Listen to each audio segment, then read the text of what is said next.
నమస్తే welcome to Rudra TV. Yadadri Lakshmi Narasimhaswamy భక్తులకు good news. ప్రపంచ ఆధ్యాత్మిక కేంద్రంగా రూపుదిద్దుకున్న యాదగిరిగుట్ట లక్ష్మీ నరసింహస్వామి క్షేత్రం వరకు ఎంఎంటీఎస్ ట్రైన్ సర్వీసులు అందుబాటులోకి రానున్నాయి.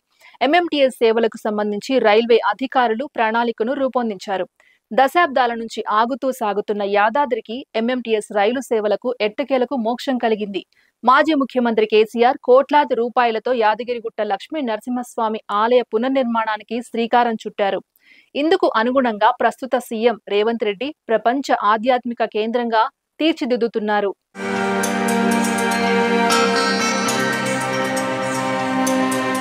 ఆలయం ప్రారంభమైన తర్వాత యాదగిరిగుట్టకు భక్తుల తాకిడి ఎక్కువైంది.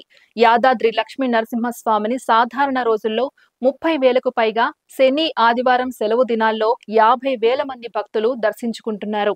హైదరాబాద్ పరిసర ప్రాంతాల నుంచి పెద్ద ఎత్తున భక్తులు యాదగిరిగుట్టకు వస్తున్నారు.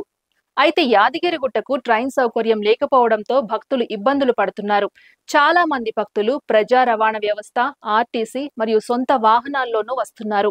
దీంతో యాదగిరిగుట్టకు ప్రయాణ వసతులను కల్పించాలని భక్తులు డిమాండ్ చేస్తున్నారు. 2004 నుంచి 2016 వరకు సీఎంలందరూ ఎంఎంటీఎస్ పనులపై ప్రతిపాదనలు సిద్ధం చేసినప్పటికీ నిధులు లేక పట్టాలెక్కలేదు.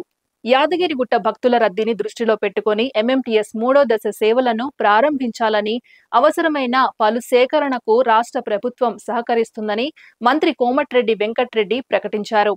యాదగిరిగుట్ట వరకు ఎంఎంటీఎస్ సేవలను పొడిగింపునకు చేపట్టేలా 2023లో కేంద్ర ప్రభుత్వం సూత్రప్రాయంగా నిర్ణయం తీసుకుంది. ప్రాజెక్టు నిర్మాణ అంచనా వ్యయం 330 కోట్ల నుంచి 464 కోట్ల వరకు పెరిగింది. ఇప్పటికే సికింద్రాబాద్ నుంచి గట్కేసర్ వరకు ఎంఎంటీఎస్ 2వ దశ కింద 21 కిలోమీటర్ల రైల్వే లైన్ పూర్తయింది. గట్కేసర్ యాదాద్రి మధ్య 33 కిలోమీటర్ల మేర 3వ రైల్వే లైన్ నిర్మాణ పనులకు నిధులు మంజూరయ్యాయని, త్వరలో పనులు ప్రారంభిస్తామని కేంద్ర మంత్రి కిషన్ రెడ్డి ప్రకటించడంపై ఆశలు చిగురించాయి.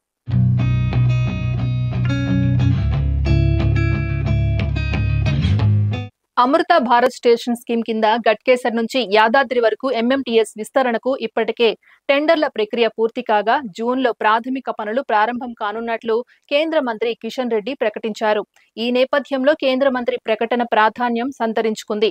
సికింద్రాబాద్ నుండి యాదాద్రి వరకు ఎంఎంటీఎస్ సేవలు అందుబాటులోకి వస్తే ఒకరికి 20 రూపాయలు మాత్రమే చెల్లించి సికింద్రాబాద్ నుంచి కేవలం 45 నిమిషాల నుంచి గంట వ్యవధిలోనే గమ్యం చేరుకునే అవకాశం ఉంది.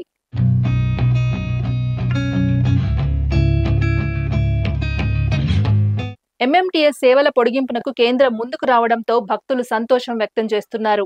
ఎంఎంటీఎస్ 3వ దశ పొడిగింపుతో స్వామివారి దర్శనానికి డబ్బు, సమయం ఆదా అవుతుందని భక్తులు చెబుతున్నారు. యాదాద్రి రైల్వే స్టేషన్లో అన్ని ఎక్స్ప్రెస్ రైళ్లు ఆపేలా చర్యలు తీసుకోవాలని కోరుతున్నారు.